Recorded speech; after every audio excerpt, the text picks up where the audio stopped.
going to crack open the code on those huge company-wide software projects. But this isn't really a story about technology. Nope. It's a story about people, about pressure, and about the simple human conversations that can make or break a multi-million-dollar investment. So let's start with a question, just to set the stage. How would you change the engine on an airplane while it's in the middle of a flight? 30,000 feet up, packed with passengers. It sounds completely impossible, right? It's dangerous, it's incredibly complex, and there is zero room for error.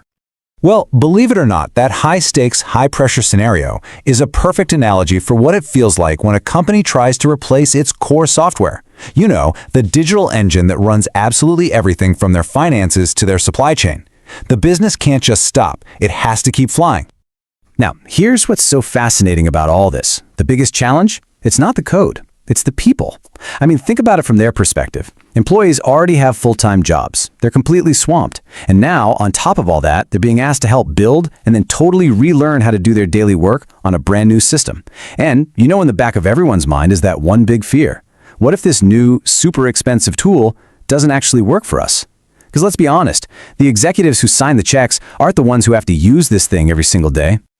So how do you bridge that massive gap? How do you connect this powerful new technology with the real-world needs of the people who are actually going to use it?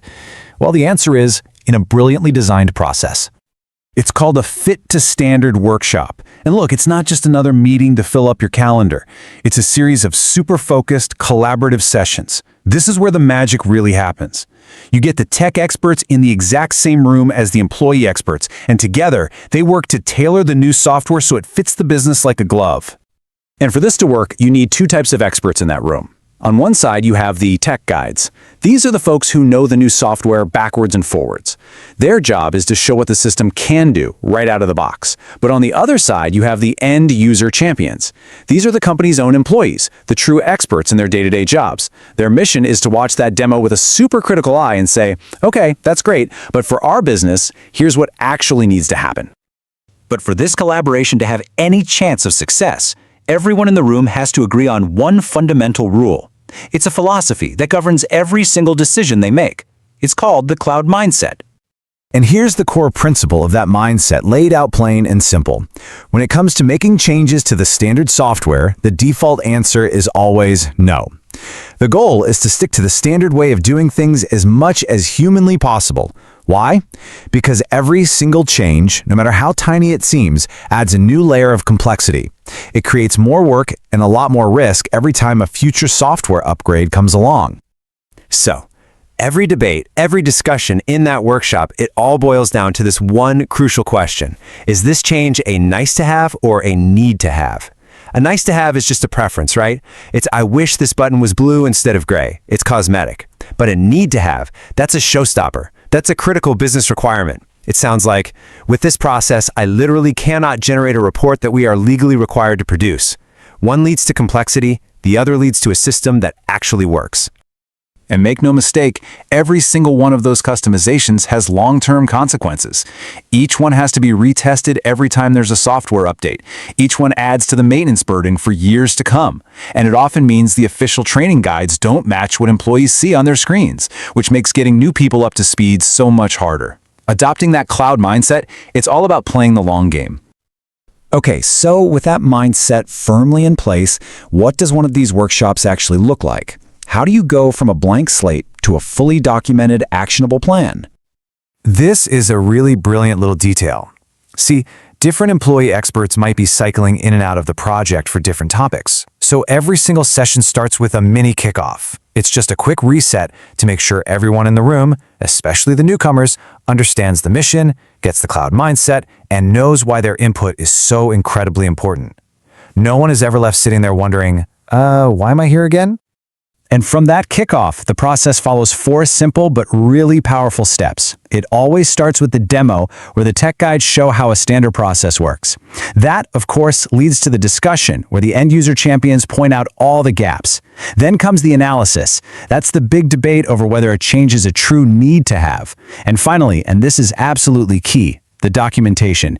Every single approved change gets captured. And that officially documented change gets a special name. It's called a requirement. It is the precise, agreed-upon definition of the gap between what the standard software does and what the business critically needs it to do. Nothing more, nothing less. So what happens to this list of requirements? Well, it becomes the absolute blueprint for the technical team. It's their master to-do list. It guides every single thing they build and configure in the next phase of the project.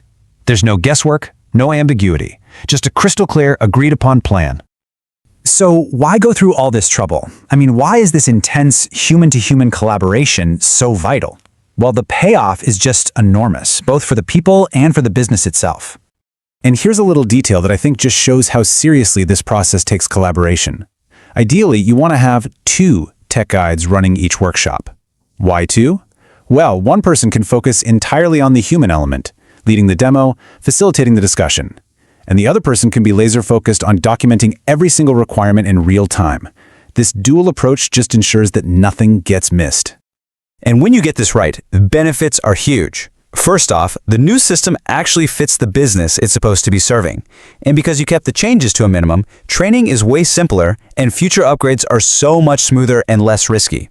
But maybe the most important thing is that the employees feel heard. Their expertise was valued.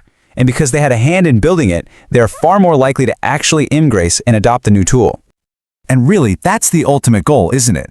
You end up with a system that isn't just installed on a server somewhere in a data center. It's a system that is fully adopted, one that's woven into the daily lives of the people who depend on it. That, right there, is the definition of success.